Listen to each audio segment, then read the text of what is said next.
They say wise men speak because they have something to say. Yeah, they also say fools speak because they have to say something. Well, here we are.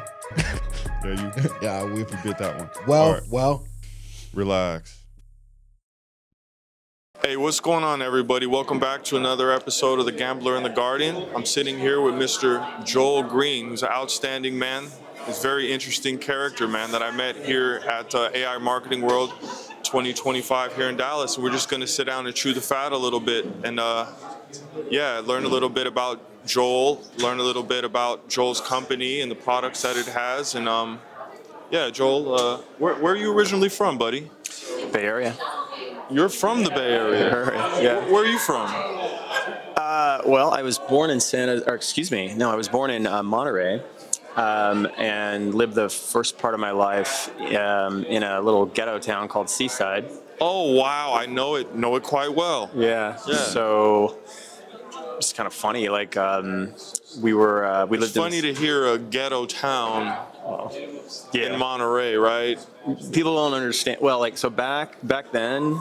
So there's Fort Orders next to there, and so Seaside was kind of like a little sleepy town, but it had kind of this housing project area on a street called Broadway, and my mom was poor, and I grew up with a single mom, and we lived in this housing project in Seaside, and it was rough. Where's your family from? Well, my mom's side originally, they're all Californians going back to land grants way back in the 1800s. Wow. And then my dad's side, they're Scotch-Irish from New York. Okay, right on. Yeah, I'm 13% Scottish myself. I found out. You know, the Scotch cannot be submitted. Is that right? No, it's true. It's like there's some genetic thing with the Scotch that they're the only race that will not bow down. You can't get them to submit. That's funny. From what I know, the only people that I know that are like that are the two tribes that were not defeated and did not submit in the United States of America, the two treaty tribes that are the Blackfeet and the Seminole. Really? Do you have any Seminole? I do not. Okay. My dad always claimed that he did. I have some Blackfeat, though. Okay. Do you? Yeah. Really? Okay. And some real Cherokee, too, not like everybody else's Cherokee. Yeah. Oh, yeah. Not like who's that congresswoman that thinks she's. I'm not gonna say the name. Okay. I know her nickname. Pocahontas. Oh, you did it, not me. My man. Right on. So, how did you get into? Well, actually, can you tell us a little bit first before I ask you how you got into it? A little bit about your company and what it is that you have to offer. Yeah. So it's I grew up kind of just in athletics and fitness. I kind of grew up in that as a kid. So my mom was like an early adopter, and so I just I grew up like Jack LaLanne. Jack LaLanne was my thing, man. I'd get up in my Tigger onesie every morning and I'd work out with Jack. So Jack, that was my thing. Jack was the man. Right. One of my favorite things that I ever saw Jack do was when he did that when he pulled the boat to Alcatraz on his birthday, holding the boat, amazing, holding the rope in his mouth. Right. Jack was an absolute. Jack was a beast. He was a beast. Yes, sir. Yes, sir. They don't make him like that anymore. No, he would. There was more to that story too. Like for Bay Area boys, we have to talk about it off camera because there's things you can't say now. But we'll have to do that. Yeah, I'm a big Jack fan. Jack was my So I've done a lot of podcasts, and Jack always comes up. And he was one of the early pioneers, if not the first, of the health products that were big in the public, that were pretty much everywhere prior to any type of online marketing, prior to any type of widespread promotion. Jack was the product that made people want to do everything that Jack had. And to your point, it was calisthenics. It was real fitness. It was real body strength. Like you go back to the 60s and, the PE requirements used to be like all these, what would seem now like frickin' CrossFit, these crazy intense calisthenics. And And then bodybuilding came in and changed everything to, gyms and machines. To pump you up. Pump you up, bala.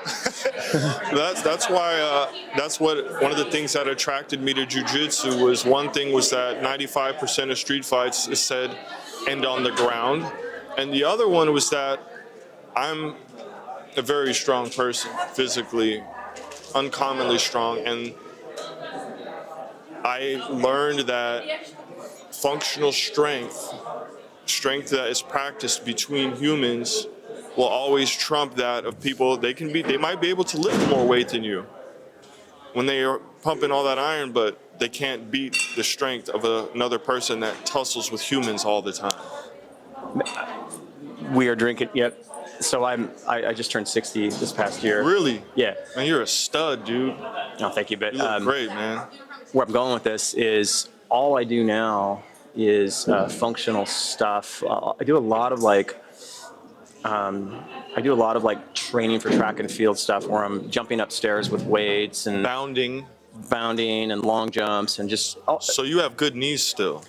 Yeah, no problems. But to your point, it's all functional. It's Okay. all because the thing is, I'm in an industry which is biohacking and fitness, where you can just take a bunch of stuff and look really good, but that has absolutely nothing to do with staying young. Like staying young involves the ability to incur rapid decelerations. Okay, so to absorb force, so maybe it's boxing. Boxing is rapid decelerations. Right. If you hit someone, jiu-jitsu is all about You rapid really micro know about decelerations. boxing. Most people see people boxing and think every time people are throwing punches that they're trying to just punch through something. And that's not at all what it is. Anybody that knows anything about boxing and has done it knows that when you're doing a bag workout or when you're hitting the mitts, it's your job to just touch it. Just touch the bag, just touch the mitts. And that's something that you, most of the time, if you've been taught right, take that into a fight as well. And you're not just trying to throw everything into every punch, because if you miss, you overcommit, and that's going to gas you out faster than anything, and it might leave you in a quite vulnerable position. Right on, man. I've heard that from boxers that they're not actually trying to like the really highly skilled ones. Everything's always under control. That's right. I'm not a boxer. I'm only talking into kind of third party from the cheap seats, but that it's more about your nervous system. It's more about the way your body can react to rapid directional shifts and all that to say, just the stuff that keeps you young is the stuff that we're talking about. That's the real longevity is the real body movements. Yeah. So I just I grew up around it, and I was just an early adopter of fitness magazines, and I just was always on the front of in the early 80s when Tom Platz blew up, and just reading everything and get my hands Loving on. that muscle and fitness. I was all over it, yeah. And just a consumer applying all that stuff. So what happened was I didn't go into that. I just became a regular person. And what happened was I would just keep applying things as they came out. Like the keto diet that was early 90s, and then meal replacements, that was the early 90s. And what I experienced as a consumer was I would try all this stuff. I'd get about 4 or 5 years in, and I'd always have all these benefits up front, and then later on, there would always be some negative, some downside that nobody really talked about. And I particularly saw that with diet, that I would do different kinds of diets, get ripped and get shredded, and then later on, I would just have issues with eating, why am I wanting to eat so much? What's going on? So the dirty little secret today of what you call biohacking is everybody in it came from tech. Everybody. So Brian Johnson, Dave Asprey, lots of people. So I was in the tech industry in the early 2000s, and I started this after the .com crash. I went to work for this company in search engine technology, and I was ripped when I went into it. I was probably 5% body fat, and we were a startup, and our revenues shot through the roof, and my workload shot through the roof. I was working 14-hour days, and by the end of 3 years, I put on 50 pounds. I mean, I was so fat. I was fat. I was huge because I was working out, but I was fat. And I just kind of got to the end of the road with the muscle and fitness shtick, where basically I kind of realized a lot of this stuff doesn't really work that great in a full-time job. Like, You need what so me, right? What I've noticed is not so it's probably going to sound strange to you, but most of the time when I compete, I don't compete at what I walk in. I go backwards for most people. I might go from 195 or 205 to 222. I go up. I want to compete with the big guys because it's, to me, more of a prestigious title to win when you're a heavyweight or better. And optimal nutrition is, I believe, what you're talking about, like finding that happy medium, or else you're going to have some difficulties. What I actually got into for over 20 years, when I was doing it initially, many people told me I was crazy, that it was unhealthy, and that I was going to get sick. And now it has a name, which is intermittent fasting. And it took me nearly a year to stop. My body had become so used to doing it that I didn't have a normal appetite, that I could not eat food like I was supposed to eat food. My body had become programmed to intermittent fasting, and now I've finally broken out of it, and I'm finally like holding a little bit of weight back. You know what I mean? So yeah, so I wrote about that in my first book. you're an author as well. That's the main thing. Yeah. Oh, Yeah. I wrote a book called The Immunity Code that came out in 2019, and then in 2020 I went on Ben Greenfield's podcast, and that book kind of broke the internet. the Immunity Code. Yeah. Okay. And it kind of launched the modern era of biohacking. Like everything that is kind of familiar now came out of that book. So things like mouth taping and, things like sprints, intermittent sprints across the day, and all that came out of that book. But one of the things in that book was that fasting has a downside. It has lots of benefits, but it has a downside. And that was kind of at the peak of when fasting was catching on. So, nobody really wanted to hear that. But all that to say, like, if you look at what happens in nature, like if you were in nature, and it's easy to prove, just watch a survival show. There are distinct patterns of eating that you can recognize in nature. And all this is under the umbrella of nature naturally optimizes. Like, that's an easy belief to get behind. Like, nature is what optimizes us. I've been saying that forever. Yeah. Not to interrupt you. No, go ahead. But you mentioned mouth taping. Yeah. Anybody that's ever trained with me in anything knows that I'm a huge proponent of not mouth breathing at all. I believe that God designed us in a perfect way, that our noses give us the proper ratio of oxygen. It's like, how you say, like a car has an air to fuel ratio that has to be optimal, right? You're not going to intake a certain amount and exhaust more than you're intaking. It's not optimal. And it sounds like that's what you have found. That's actually quite brilliant. Yeah, what you're saying. It's actually right on the money. Is there some scientific evidence that backs this as well? Yeah, so the interesting thing is that, the brain is critical, and when you're breathing through the nose, you're going to better oxygenate the brain. And if you look at what sinks the ship, there's a very few things like cardiovascular, the brain. Like, when the brain's not properly getting oxygenated, that's going to sink the whole ship long term. So, in fact, you see that with age. What happens is, there's a tissue at the back of the throat. It tends to grow. Like your nose grows all through your life, right? Well, the tissue at the back of the throat grows. Really? Yeah, so what happens with age is that when you're sleeping, that tissue starts to cut off the airway.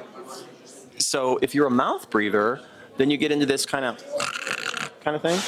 So what's going on is you're not oxygenating the brain. That's the sleep apnea. Yes, and because you're mouth breathing, you're already getting less oxygen to the brain, and then when you start with the apnea, you're choking the brain off literally every night. And you can see a one-to-one correlation between a decline of general health and an increase in certain pathologies just related to that one thing. Well, that's a funny one, because I often make fun of these guys when I'm training with them, because it seems like I just have the most outstanding endurance, but in actuality I'm just properly breathing, and Breathing I'm through your like nose. mouth breathers, Yeah. you know. All right, well, let's get into your products. So long story short, in my first book, I introduced a couple key concepts. The main was that one of the simple ways to optimize health in a non-time intensive way was to load a very similar profile of bacteria in the gut that you had when you were younger. Main difference is when you're young, you have a lot of bifidobacteria and you have a lot of what's called Akkermansia, and it's very easy to load those into the gut. So I had a brother with Down syndrome and he had some real serious Parkinson's issues, and I created this reset using apple peels and a couple of other things to reset the gut. Changed his life within 7 days. It was incredible. He went from not being able to walk to walking a half mile, like in 7 days. Crazy. And so out of that, I created a product set that's designed to reload the young gut by giving it exactly what the young gut needs, which is things like specific proteins found in breast milk, things like lactoferrin, things like human milk oligosaccharides, the stuff you get from breast milk. Colostrum. Things you find in colostrum, yeah. And it works very fast. And Resets your candida. Resets the entire gut, resets everything. In entirety. Yeah, so what it does is it increases bifidobacteria, increases Akkermansia, and from that you get everything else, everything from just that. And it works very fast, and I've had literally tens of thousands of people do it since 2020. And What is it called? It's called Immunity Code. It's the immunity Code, yeah. It's the same name as the book. Yeah, yeah. All right. Where is it available? You can go to veepnutrition.com. You can come to my Instagram, Real Joel Greene, in my link tree, and you can, so.